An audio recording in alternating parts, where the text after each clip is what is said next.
I graduated from Wichita State University in 1991 with my bachelor's degree in nursing. I have been in numerous different areas. Currently, I work in the emergency room here at Cox-Monett, and I've been an ICU nurse for about 10 years. I've worked in the recovery room for about 10 years, and then ER for about 10 years. So she wanted me to share a little bit about what it takes to become a nurse and ER nursing specialty.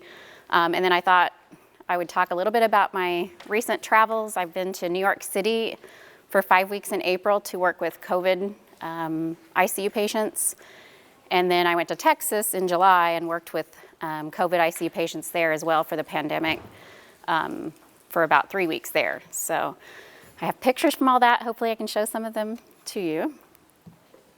First of all, there's many different ways to become a nurse. You can be what's called an ASN, which is an associate's degree, which is like through Crowder. We have a lot of Crowder students that come through Monett out of Cassville and Neosho. That's a 2-year program. The difference between an ASN nurse and a BSN nurse, you both do the same things. Like I work side by side. You can't tell who has an associate's degree and who has a bachelor's degree. But an associate's degree only takes you 2 years, whereas a bachelor's degree would be a 4-year program. That pay is the same. We're all on the same pay scales, but some hospitals like Cox Health Systems will give you an extra $1 an hour if you have your bachelor's degree. So a bachelor's program is a little more geared toward leadership. So if you're thinking of going on up and becoming hospital administrator or a nurse manager or something, they do suggest that you get your bachelor's degree. So. Can you guys hear me back there okay? Okay. If you get that on, we'll use it. You can get an associate's degree, like I said, in 2 years through Crowder, and then you can go to work full-time as a nurse. And then most of the hospitals will pay you about 80% of your tuition to go on and get your bachelor's degree. So you can work full-time, make regular money as a nurse, and go ahead and get your bachelor's degree as you're working. So it's a good thing about nursing. You can work and make a full-time salary and still go back to school easily. So ER nursing, really good. Most specialty nursing doesn't take any special education. You just go get training on the job. We have special certifications that you can get. Like I have my certification in emergency room nursing, and that's an extra $1 an hour, so you can kind of just keep adding up your salary. So she did ask about salary for nurses. Currently, Cox Health starts out about $21 an hour for a new grad. And then the top of the pay scale is $34 an hour. After you've been there for a number of years, you can get up to $34 an hour. And then, like I say, if you have your bachelor's degree, you get an extra $1 an hour. If you have a certification, you get an extra $1 an hour. So you can really increase your salary quite a bit.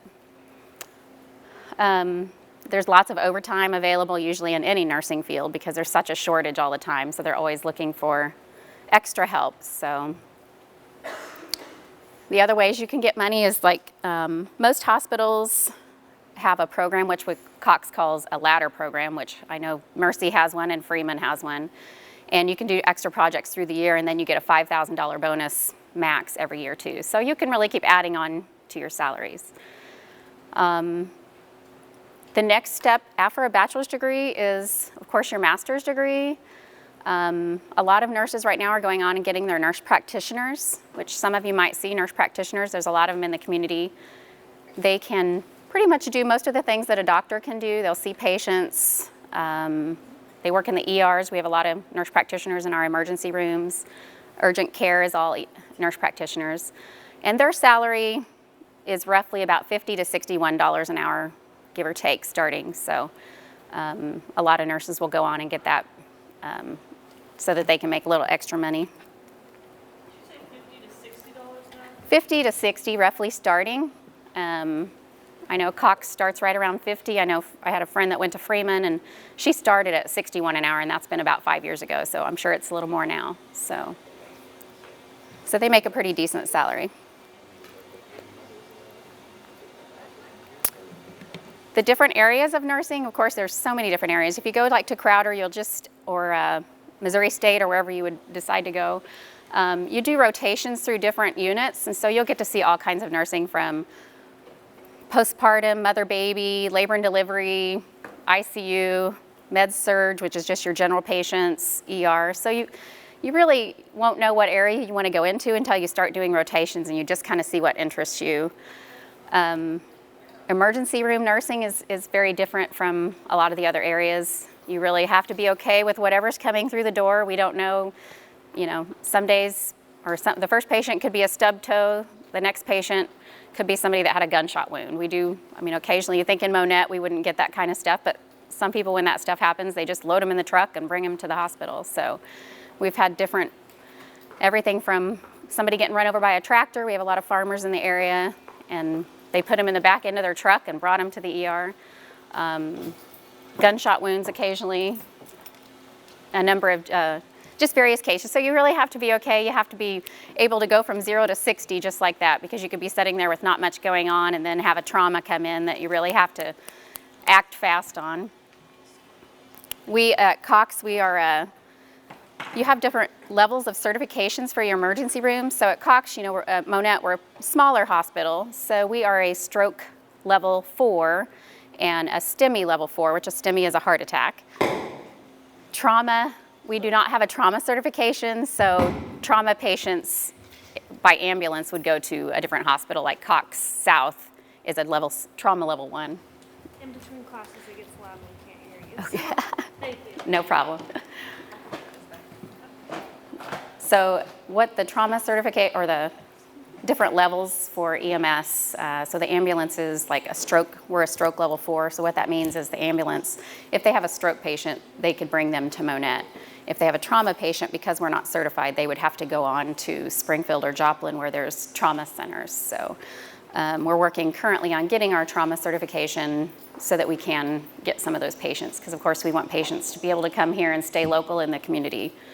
And so as we get our new facility, which we're opening up, I'm sure you've seen our new hospital, it's going to be finished in November, and we're moving in at the end of January. So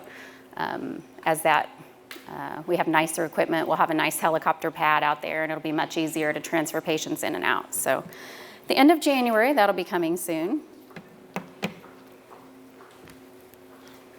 Any questions that you have, like specifically about nursing, salary, ER?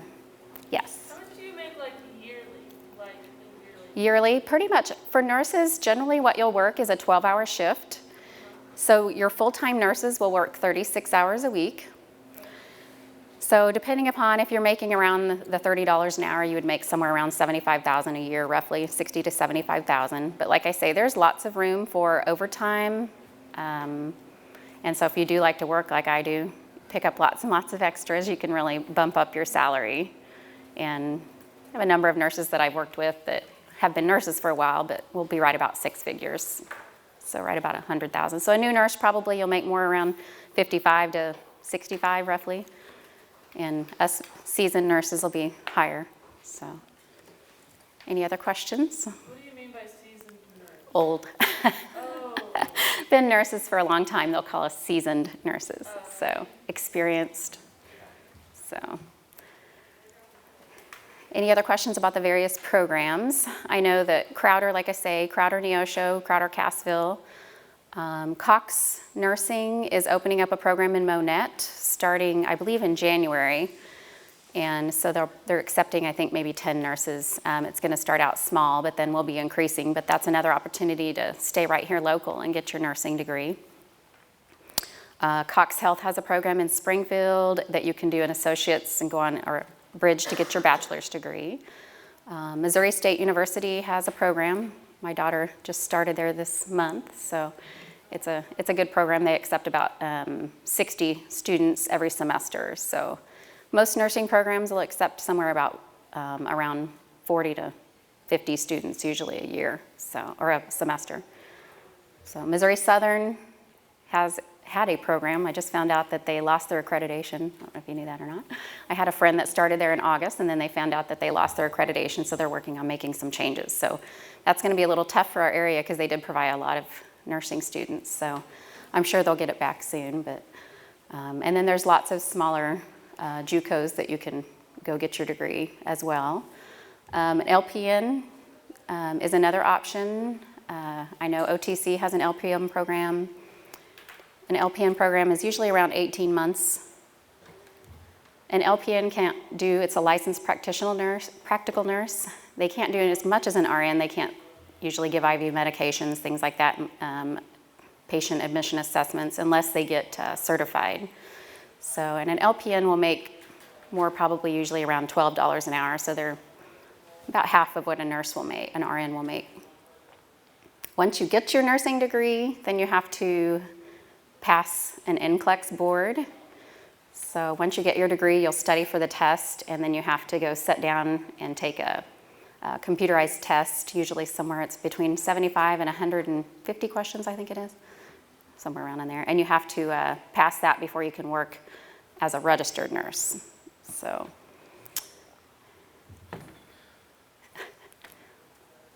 1075. Now you can all open my iPad. So, like I say, there's many different areas that you can go into. Usually once you pass your boards, then you can start in your departments, and they will usually, obviously you'll go through a strenuous training program. To work in an emergency room, they'll usually put you through a graduate nurse residency.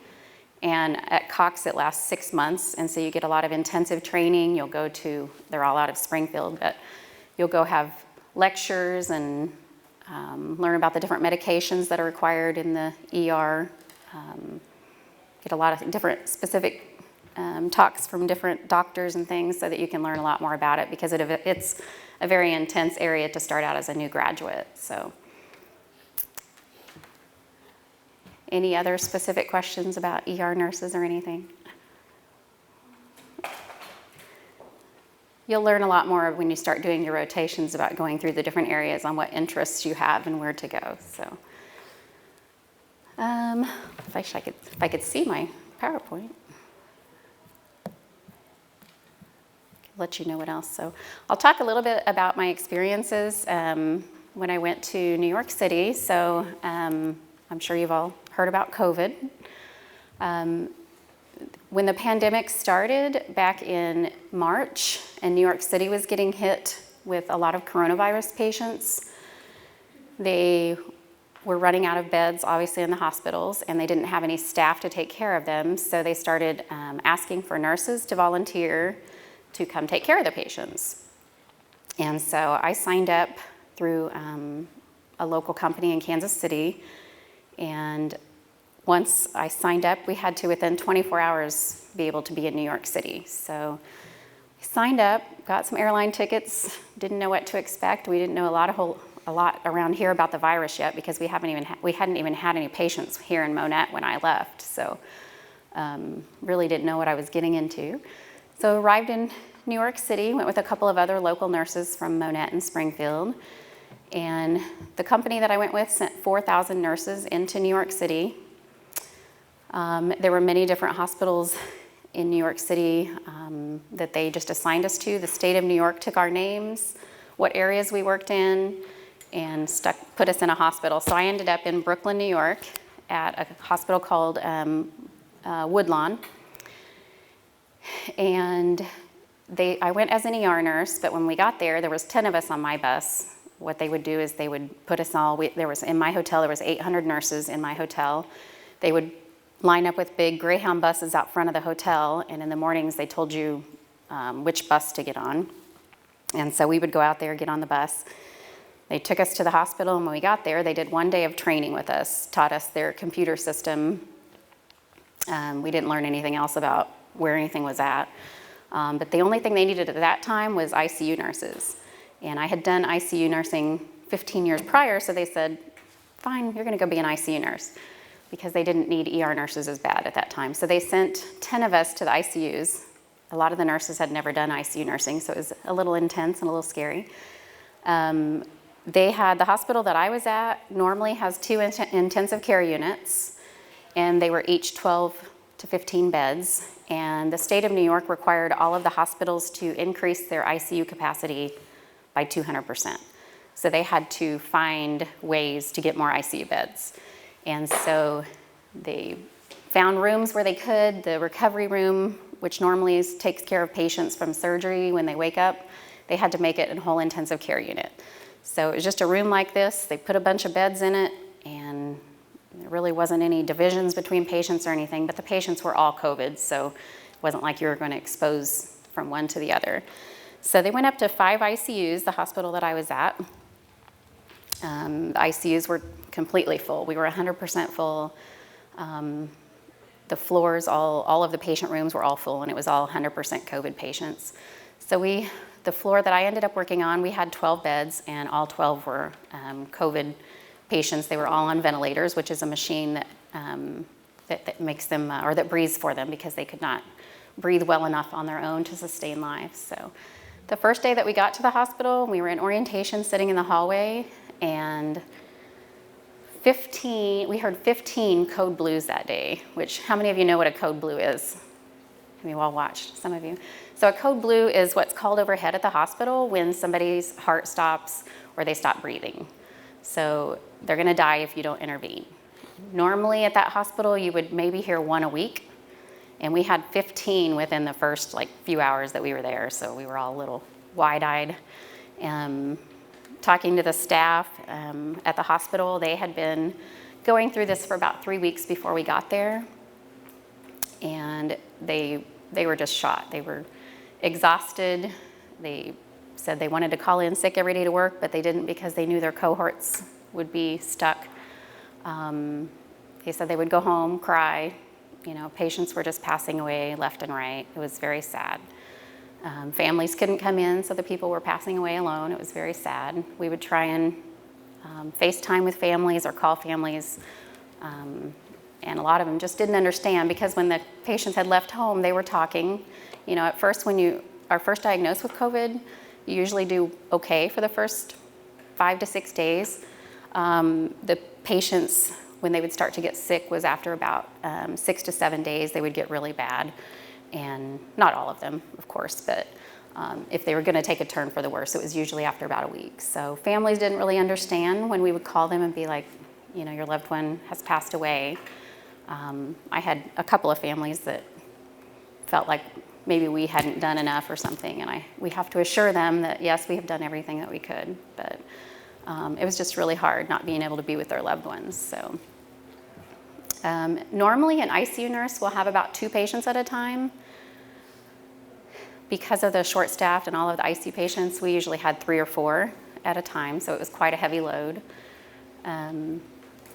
The Navy sent nurses in and doctors as well to help care for patients, and so the floor that I was on, we had about 6 or 7 Navy nurses and Navy doctors, and the Navy doctors were actually taking care of all the critical patients, which that was not their specialty at all. One of them delivered babies on a normal basis, so having adult respiratory patients was not his thing, but they were very, very nice, and they handled it very well. There was only 2 critical care doctors for the whole hospital, and so they would have to try and oversee all of these patients. And then the Navy doctors would just try to help in the meantime. So we had a couple of my cohorts that went as well were at different hospitals, and all hospitals had the same experiences. It was very tragic. We had not enough room in the morgues, unfortunately, so we had freezer trucks that we would have to take patients to from morgues. It was very sad. So just it was very emotional, a hard time to be there, but I feel like it's important for people elsewhere where we don't have those problems to kind of understand why you're doing some of the things that we're doing, because we don't want things to get that bad here.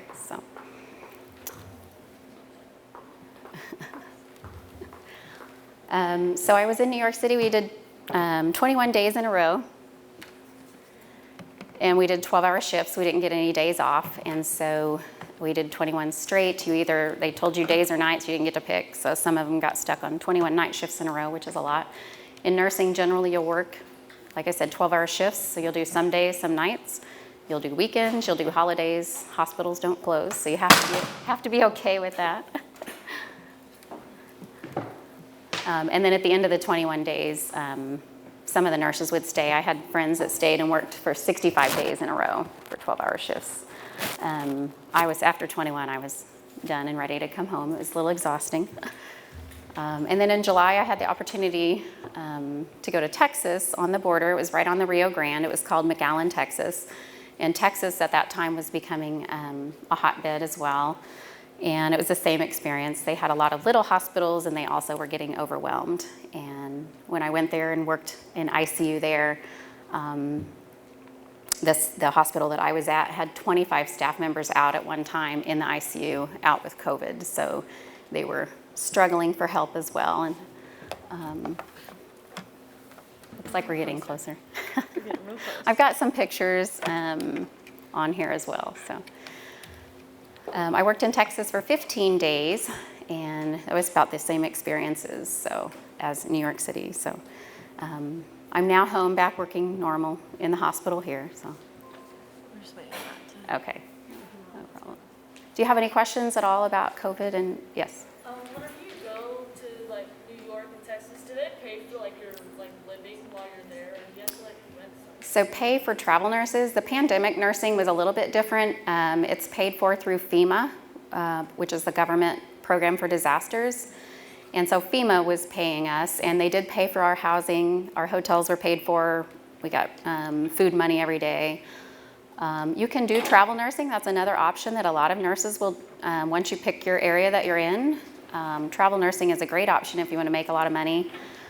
And then they give you room and board stipends, so they'll give you so much a month, like $600 a month for your housing and food and everything. Travel nurses, currently, it depends on what area you're going in. A lot of right now, the ICU nursing and ER nursing are paying about $3,000 a week to go for travel nursing. So there's a lot of high-paying assignments right now. $10,000 a week is what some of the pandemic nursing was paying. So there's not too many times in your life that you'll get to make that amount of money as a nurse, but not too many times in your life you'll have a pandemic, so hopefully. So usually a travel assignment, normally if you're gonna be a travel nurse, is about 13 weeks. And so you'll sign up to go somewhere. There's travel nursing opportunities all across the country. I've had friends that have went to Hawaii. I've got one in Arizona right now. So you can pretty much look around where you're interested in going and go make some really good money. Any other questions? Do you enjoy traveling? Traveling is, this is the only time I've traveled was these recent assignments. Some nurses do it full time. They'll live, okay, thanks. Some of them, I have friends that just live in a camper and they'll just drive from assignment to assignment. You have to be okay with being away from friends and family, of course, for periods of time. There are some local assignments. We have some people in Monette that will just pick assignments that they can live at home and work close by. So you make a little better money and you can still live close to home. But travel nursing is good if you're young and you're new and you want to go see the world and make really good money. So it's fun, but it's definitely for a different breed. We'll go through here. I'm sure I've talked about a lot of this, but we'll figure out how to go next.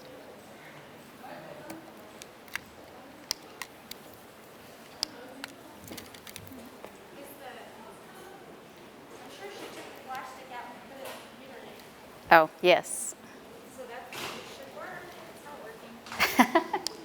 Education at its finest. That's right. Kaylee, the clicker isn't working now. Who gave you this job title? This is where I became a nurse.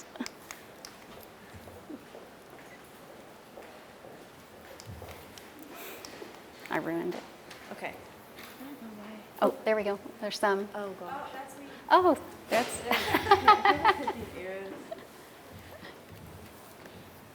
Well, this one. What is going on? I don't understand.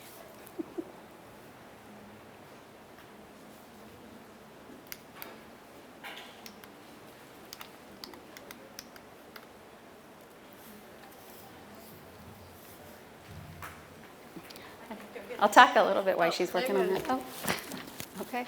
There we go. It's kind of cut off for some reason.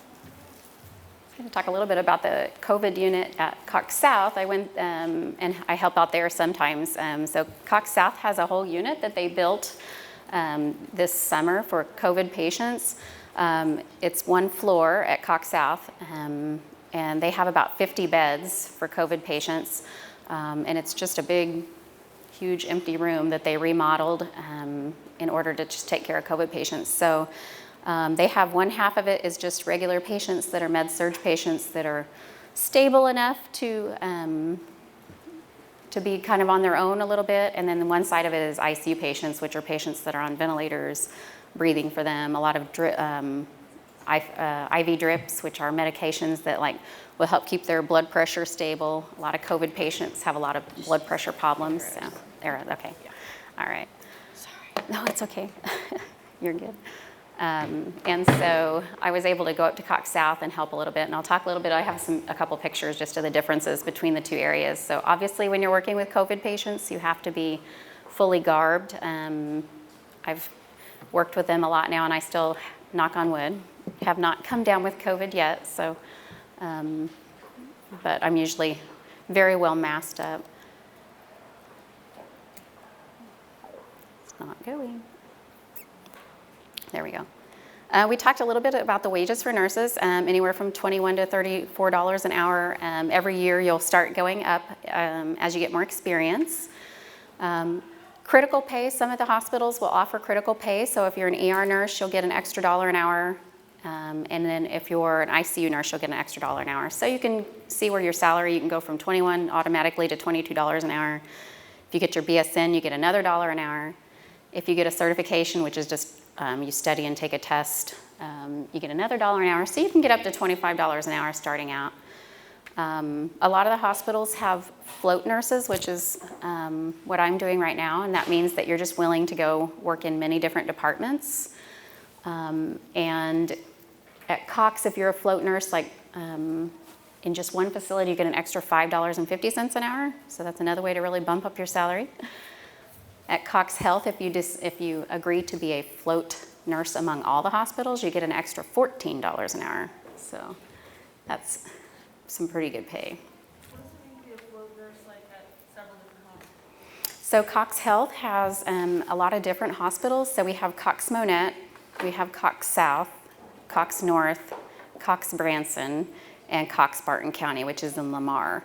So the nurses that are in the global float pool and make an extra $14 an hour, they will agree to go to any of those facilities. Okay. So Like their schedule's set out for like... their schedule is set in advance. The hospitals will put out what shifts they're short, and they will go work in those. Those are, and you'll just be in a certain area. So like an ICU float nurse or a ER float nurse. And so when they come work, they get their salary plus the $14 an hour. So. Can you be a travel nurse and a float nurse? Can you be a travel nurse and a float nurse? That would be really, really good pay. But most facilities, no. It's hard to go be a travel nurse because when you walk into the facility, you are starting from scratch. You don't know where anything's at. You don't know any of their equipment. You don't know any of their IV pumps that you're going to be using. So it's really hard to be a travel nurse. You have to be very, very flexible and okay with not have everything just black and white in a box for you, because it's really hard. Just when I first went to New York City and they stuck you in the ICU, I'd never seen the IV pumps before that they were using, the patient's ventilators that was controlling their breathing. We normally have respiratory therapists that will take care of them for us. We didn't have a single respiratory therapist. So I had to control the ventilator, just a bunch of buttons, and hope that it was the right button. So that's a lot of travel nursing, though. You don't know. And then when you're looking for any little thing, you know, maybe a washcloth, you have no idea where they keep it. You don't get training on it. So you have to be very flexible to be a nurse. So no, there really isn't any travel floating nursing, but many different assignments in certain areas that you want. So for like a float nurse, like locally, like with the surrounding hospitals, you were saying that you have to be like an ER, so like you would be like an ER float nurse to like Right. hospitals? So you'll go from, if you're a float nurse for different areas, so they have ICU float nurses for Cox Health, so they would go to any of the different intensive care units. They have ER float nurses, which will go to any of the different ERs. Actually, currently what I'm doing is a hospital float nurse. So at Monette, that just means I work in the ER mainly, but I'll go work on med surge, OB, surgery. I'm working in surgery right now a lot, pre-op, because they have somebody out on maternity leave. So I'll go work anywhere in the hospital doing a lot of different areas, so. And can you do that like as soon as you get out of college? Usually I would suggest not doing it right away, because you have to know a lot of different areas. And so when you first get out of nursing school, it's when you're going to learn most of your, you're going to do like an apprenticeship where you're going to work really closely with a nurse, and you're going to learn a lot of your nursing care then. You'll learn a lot in nursing school, but really I feel like when I got out of nursing school is when I learned the most about your career. So a lot of nurses will start out on like a medical surgical unit, which is a real generalized care. You learn a lot about medications and patient care and things, and you kind of get your basis, and then you go pick your specialty a lot of times. So.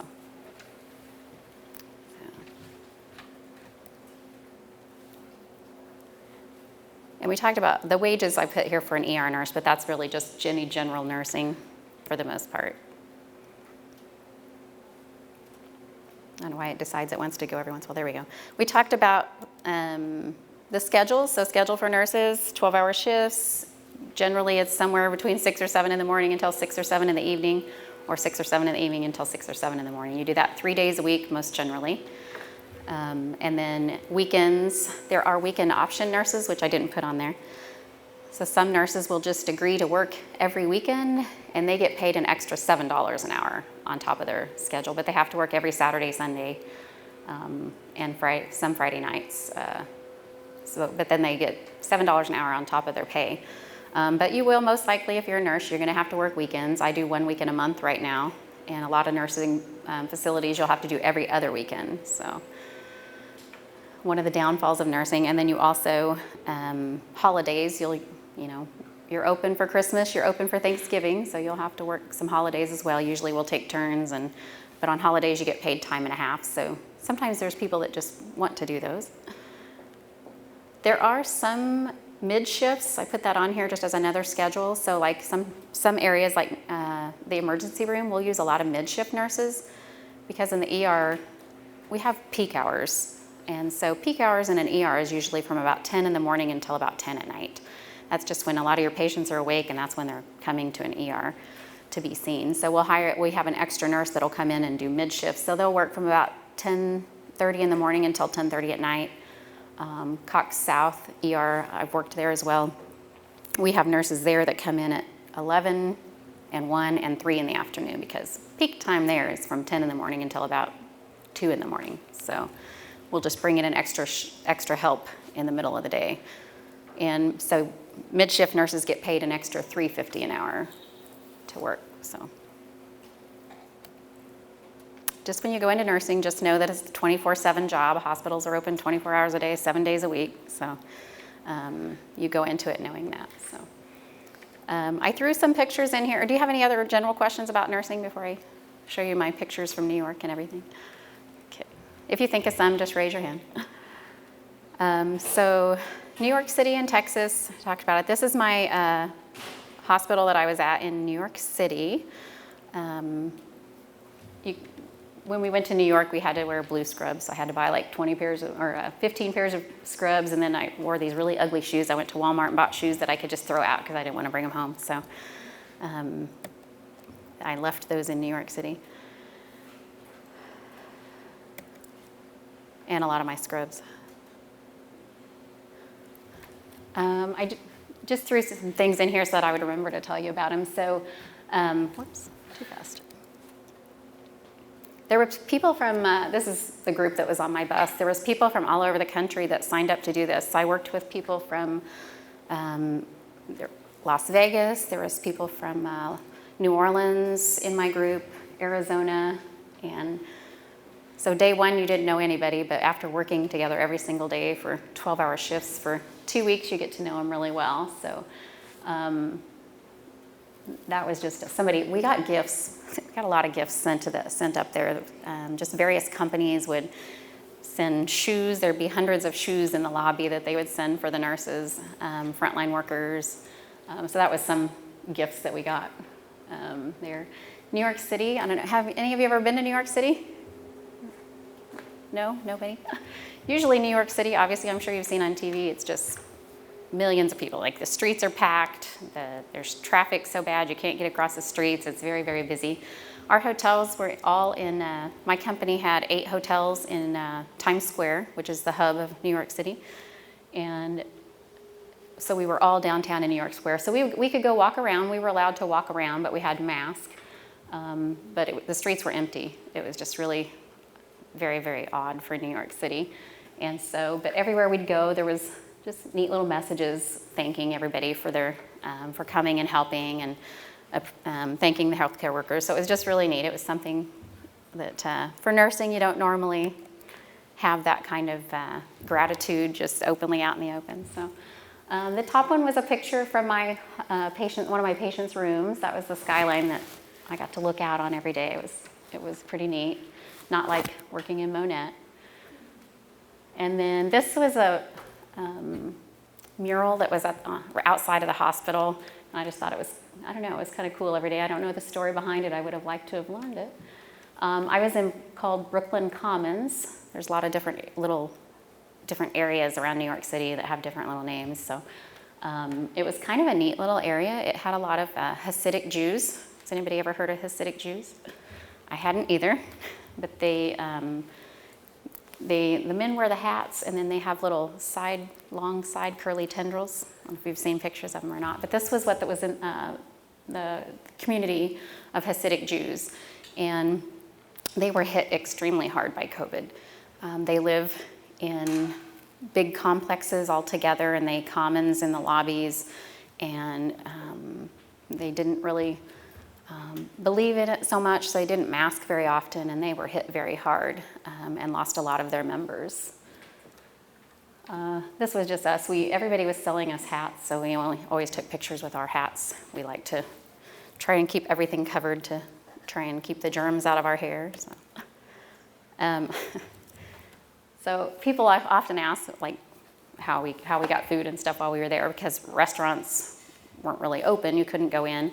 Most of the restaurants, Ubers were still running, thank goodness. So we did a lot of Uber Eats. We Ubered lobster one night to the hotel. But you could Uber eat pretty much anything. And some of the restaurants were walk up. You could walk up, and then they would have circles painted on the ground that you had to stand in so that you were socially distanced from each other. We had the Navy fighters fly over the city one day while we were there to thank the healthcare workers, and so that was pretty cool. They did a fly around the city, and we got to go outside and watch that, so that was pretty cool. This was, I talked to you about the Navy people that were there. So one of the Navy doctors that I work with, he was an older gentleman. He'd been a doctor for a really long time. He was talking about how he'd never went through anything like this. This was really hard on a lot of us. We've not seen this much suffering ever in our careers. But I had a patient one day who was passing away, and we'd been trying all morning, everything we could to try and keep her going, but she ended up passing away. We did let her family member, we tried to, if we knew patients were going to be passing, we tried to let one family person come in and see them right before they passed away. So her sister did get to, her daughter, did get to come in and see her, and I was able to sit with her daughter in the hallway and cry and pray, and so it was really touching. But anyway, he, I guess in the military, which I didn't know this, they give medals to each other out of thanking you and being appreciative. And so he gave me a military medal to say thank you for, he was just really touched with how I handled the whole situation and everything. So that was just really an honor. I had no idea. I had to go home and Google what this medal was. And it says U.S. Army on it, which really confused me because he's in the Navy, but I guess they just exchange a lot of different kinds of medals. So, and then I just put that up there to talk about it. We had a lot of, we would get mail. I didn't get a picture of the mail room. So there was a room that was about a half this size for the nurses, and it would just be packed with boxes and gifts and stuff. And we just had stuff mailed to us all the time, different gifts and.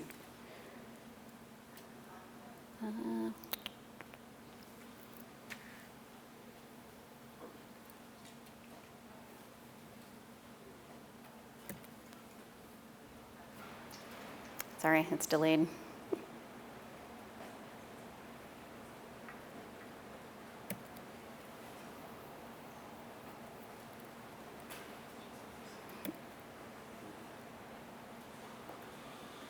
Maybe. It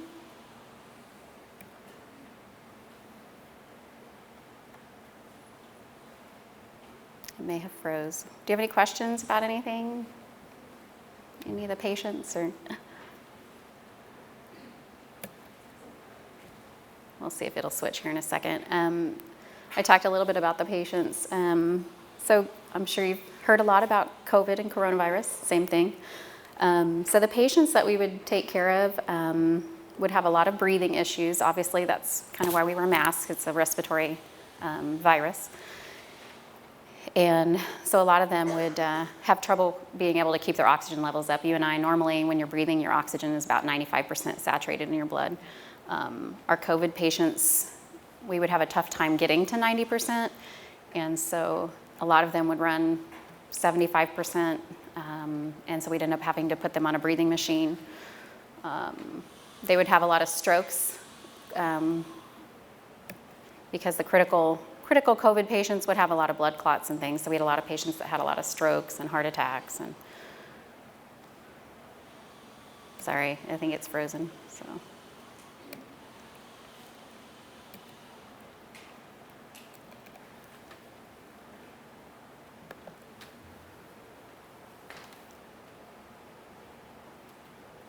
It's frozen.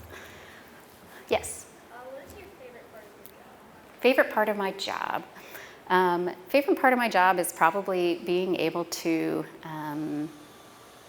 visit with the patients. I went into management for a little bit, did it for about 1.5 years, and I just really missed being at the bedside, talking to the patients. You just get to meet some of the sweetest people and feel like you're helping them.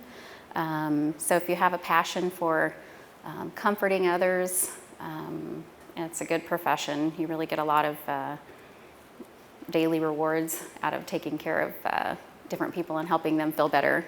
So it's very rewarding, personally.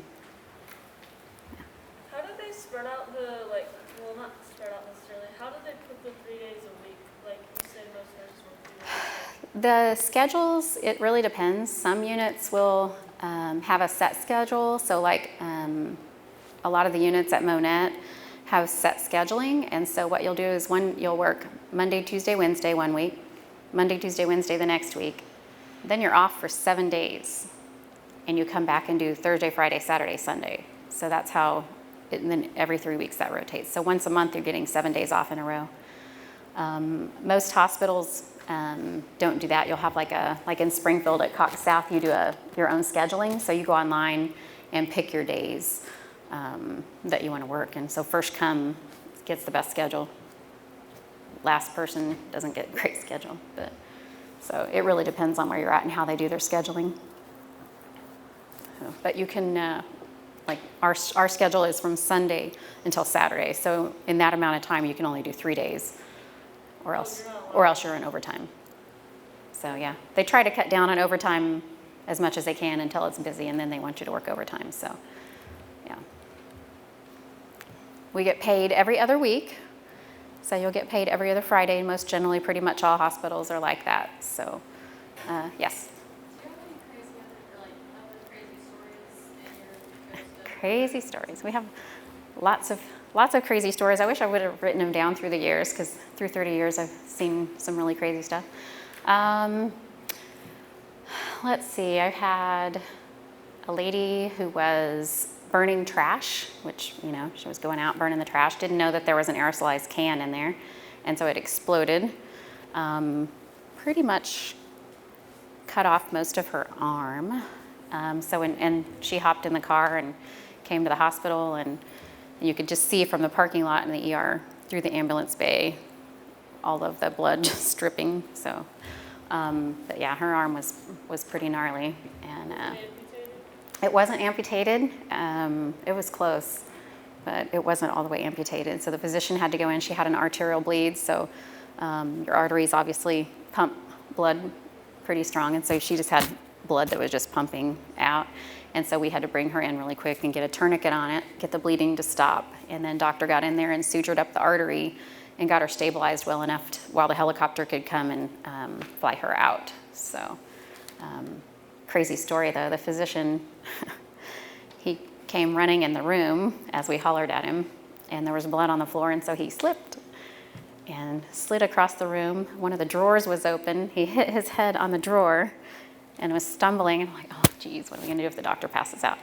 But luckily he shook it off and he was okay. But we've have had a physician that during his shift had a heart attack, and so we had to put him in the bed and take care of him.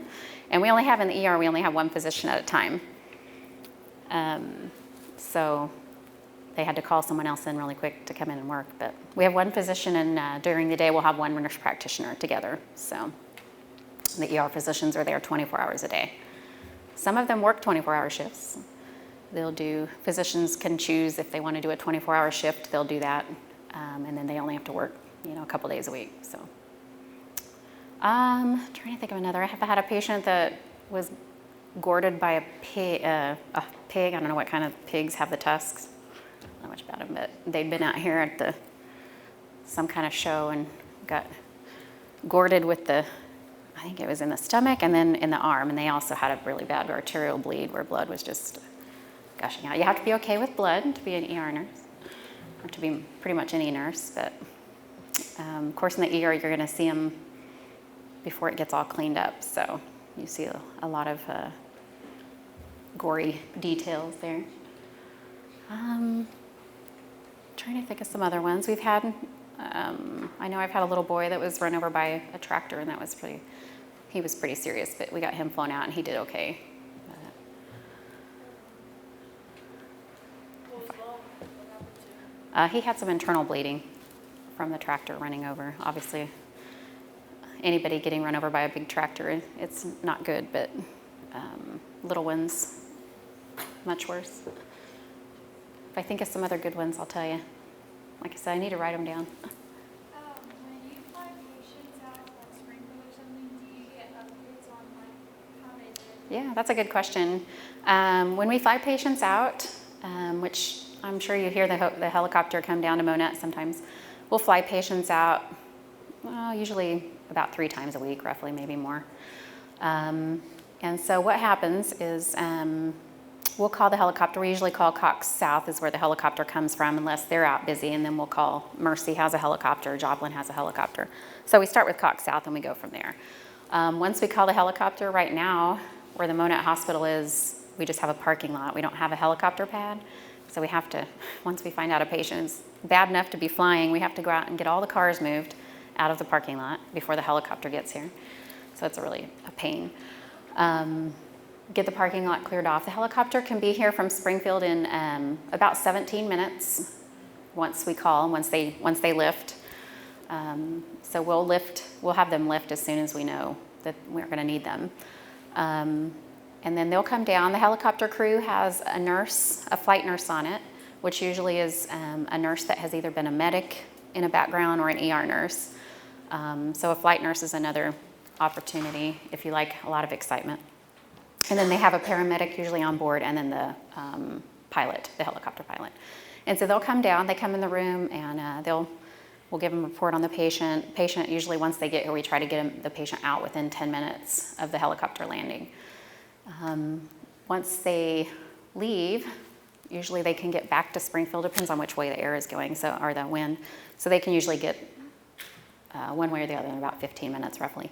Once the helicopter gets up there, they get the patient to their area that they're going to and stabilize. The helicopter crew will call us and let us know how the patient did on the trip. Unfortunately, then we don't find out, we don't get any more long-term updates. So we would love to hear more about it, but depends on what program they're in. If they were a heart attack patient, because we are a STEMI center, they sometimes will update us and tell us if the patient went to the cath lab and had to have surgery or anything. So, yes. So why did you choose being an RN over being like a physician? Why did I choose an RN over being a physician? That's a good question. You get that a lot. A physician obviously makes a whole lot more money. When I was deciding, and I was in high school, I had an aunt that was a nurse, and I had a sister-in-law that was a nurse. And my mother encouraged me to go into nursing because you can always get a job. There's openings all the time in any area of the cities, country, or if you're in a small rural area, if you're in a city, there's always job openings. Schooling doesn't take near as long as it does to be a physician, obviously. I have a brother that's a physician, and so he was going that route. So I had seen all the schooling that he was going through, and I didn't really want to do that much schooling. So I was going to college first. I wasn't really going for nursing. In fact, when I went to college, I went to be an accountant. And then I changed my major. You'll change your major usually numerous times when you get to college. Then I changed to elementary education. And then as my mom kept bugging me, you really need to be a nurse, I went ahead and switched to nursing and ended up getting my degree in that. And it took me 4 years to get my bachelor's degree, which is pretty average. Your first 2 years, you'll do general studies. And then your last 2 years, you do all nursing classes. And you'll go to different hospitals and do rotations and do your clinicals. So obviously it was an okay choice 30 years later. So, yes. Is it like, do you live comfortably? Like, is it a comfortable lifestyle? A comfortable lifestyle? That's a good question. Everybody wants a comfortable lifestyle. It depends on what your spouse does a lot of times too. My spouse is a teacher. But yes, no, it's a comfortable lifestyle. I would say, you aren't going to live in a big mansion unless, your spouse is rich. But, you'll have a very comfortable lifestyle. You can support a family. I have a lot of nurse friends that are married to other nurses. And it's good. It's a decent living. It's good for a family. Obviously, the ladies at the back, you can raise a nice family, and they're in education, so there's so many different routes in nursing that you can go to. You can do education and be an educator and have more normal hours, or you can go travel and make good money and not have such great family time. But there's just a lot of different areas in nursing. You can go be a CRNA, which is originally what I had planned on doing, but kids started happening.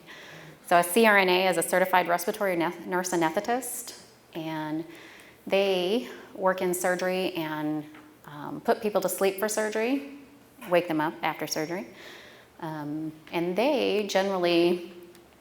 they will usually make somewhere around $200,000 to $300,000 a year. So now it's extra schooling, usually to go be a CRNA. It used to be a master's degree. They're kind of going to a doctorate now. You have to go do an extra 3 years of schooling after. You have to be a critical care nurse, so usually an ICU nurse for a couple of years before you can apply for anesthesia school. And then you can go get your anesthesia degree.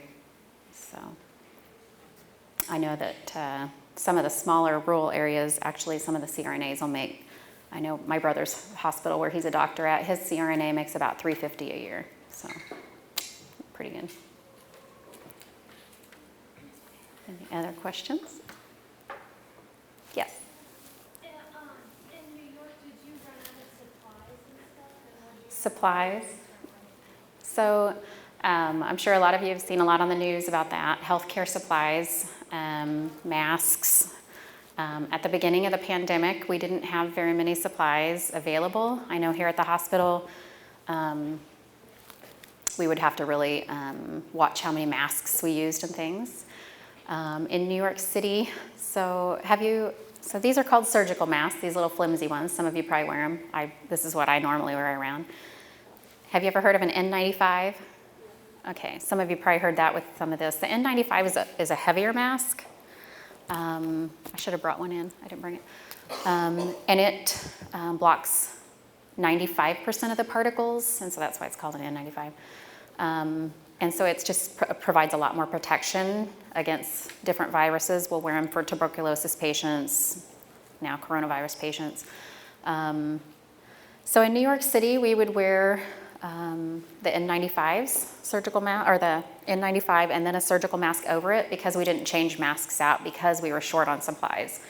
And so we would wear one N95 mask for 5 days in a row. So I had a picture in one of my slides, which wasn't there. We would, after work, you would go into the lounge and take off all of your gear. The N95 we would put into like a sandwich bag and put it in a bag and take it back to our hotel rooms.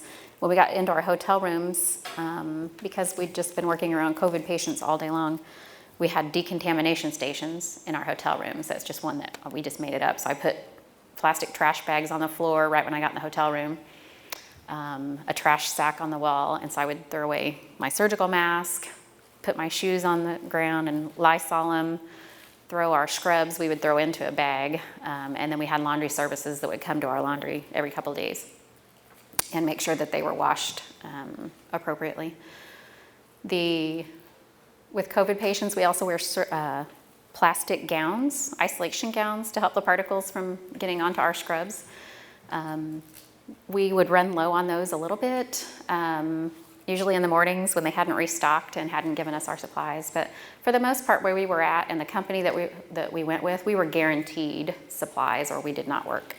So if we would have ever completely ran out, we just wouldn't have taken care of patients. So a lot of us bought respirators. I'm sure you've seen pictures of, I had a picture too that is coming up there. Respirators, a big mask with air coming into it, and a lot of us went ahead and bought our own. I bought one for myself that we would wear to help block a little bit more of the particles. So, so some of us ended up not wearing the hospital masks, but we would wear our own. So, but no, we never ran out. We're doing much better on supplies now. The hospital has plenty of supplies, so we're good. When I went to Springfield to the COVID unit to work, they have special halo masks, which is very alien looking. We have a big mask that has a battery pack on it and pumps air into our masks. And then we have 2 hats on, and then we wear these big white bunny suits that zip up over us when we go in, and 2 pairs of gloves and some shoe covers so that we're protected. So, and then when we come out of the unit, we have a whole special room that we undress in out of our bunny suit and everything, and then you have somebody there watching you to make sure that you don't contaminate yourself, so that when we get back out of work and go out into the public, we're not contaminating anybody. So there's whole special PPE nurses. PPE is called, I totally lost it. Personal protective equipment, yes. Yeah. So you'll have PPE nurses that are getting paid just to watch people undress. They're out of their scrubs or out of their stuff. So, any other, yes? As a worker in healthcare, do you see it getting a lot better, like the pandemic? Like, do you personally see it getting a lot better? Yes, it's getting better. We're still, obviously we have a long ways to go. There's still over 1,000 deaths every day in the U.S. From the COVID. When I was working in New York City, we had almost 1,000 a day just in New York City, patients passing away. So it's better. We still have, at Cox South, we had right about 50 COVID patients in the hospital right now. Not all of them are in ICU, but we had about 50 patients. So there's still quite a few patients. I know last week we had a COVID patient that we were trying to transfer out, and all the area COVID units were still full. So it's still out there, but it's getting better. So I really hope by the spring we'll get the vaccine and it'll get a whole lot better and we can get back to normal without masks. Any other questions?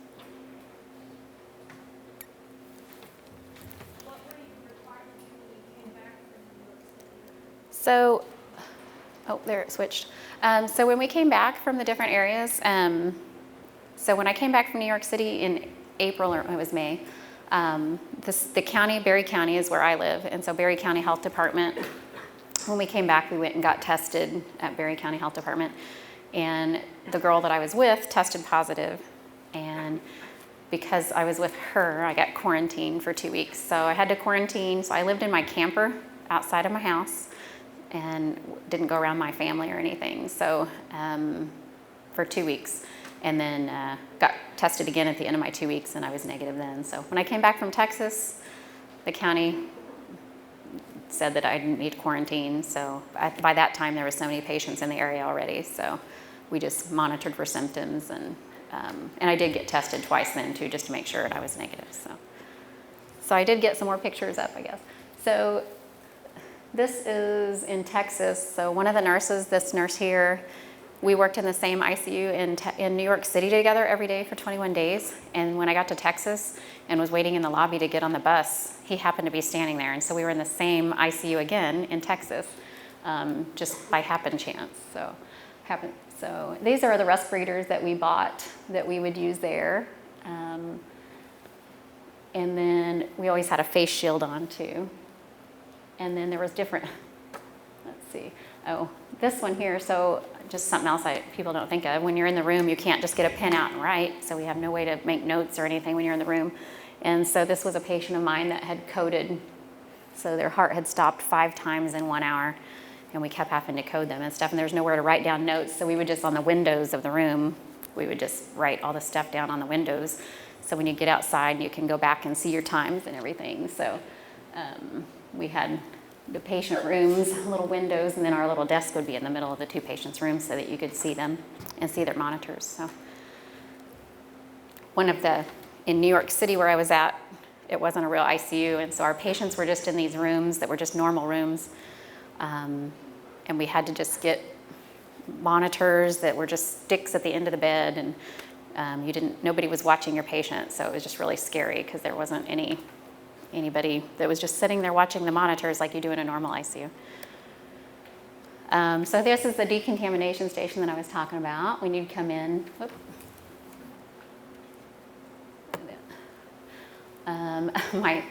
this is how I did my dishes in my room on my toilet. It's very sanitary. And we were just, at first it was very scary. We had never been around it, didn't know as much about the coronavirus as we do now. So we were just really cautious. So I had little sandwich bags on my sink stuff. So when I came back from work and stuff, I wasn't touching, and I could wipe those down a little easier. Did my laundry in the bathtub a couple days. So it was kind of old school. We had a foot station when you got back to the hotel. They had a little light that you could step on to clean the bottom of your shoes off. And so that's what we would do. One thing that reminds me about housekeeping, of course, was not happy about us being at this hotel, a bunch of nurses taking care of COVID patients. And so housekeeping went on strike when we were there. And so we didn't have anybody to clean our rooms because they did not want to have to come into the rooms and take care of our rooms. So for about 2 weeks, we didn't have any housekeeping. And this was just, I had taken a picture of the pump. So the patients, we tried to stay out of the patients' rooms as much as we could because we didn't want to go in, and the longer you're exposed, the more chance you have of getting it. So we would try and string all of our pumps and everything outside the room and shut the doors so that if our medications ran out, we didn't have to go into the rooms. So, and then this is what, in Springfield, what we wear. You can't see the halo on, but that's part of what we wear in there. That was just a group of my friends, just in the different areas. It depended on what hospital you were at and what you wore. So, and then this is the freezer trucks that were at our hospital. So, a lot of the patients with COVID, like I said, it's hard to saturate them, and so and get their oxygen levels up. So we would have to turn these patients on their stomachs, and people can stay on their stomachs 18 hours out of 24 hours. And so it's quite a process when you have somebody that has a lot of, COVID patients would have a lot of chest tubes in, so they'd have 2 or 3 chest tubes. Y'all know what chest tubes are? It's a tube that goes into your lung because your lung will deflate or pop. And so we put a tube in there to help it expand. And so some of these patients have 2 or 3 tubes, and they'd be on a ventilator, and we'd have to go in, about 6 of us, and flip them on their stomach. They're sedated, they're not awake. So you have to be really careful because you could hurt, take a shoulder out of the joint or whatever. And so, but they seem to oxygenate better on their stomachs. So we would go around in prone teams and prone the patients during the day. So the New York Fire Department was outside of our hotel a lot, would escort us to the hospitals with lights and sirens just for fun. So that was all the pictures I have. Any other questions about nursing or pay, schooling? Yes. Was nursing school really hard for you? Nursing school is hard. It's a lot of there's a lot of studying, and so yeah, it's intense. You'll have a lot of different the body is very obviously a lot to learn, and so it's very intense. Lots of studying, clinical time. There's lots of clinical hours. You'll be at the hospital learning, so you'll have some classroom time and then some hospital time as well. So. Anything else? How many of you are thinking about nursing? A lot. Very good. It's a good career. There's always a job. There's many different areas that you can go into. So, all right. Well, if you don't have any other questions, that's all I have. Thank you. Thank you.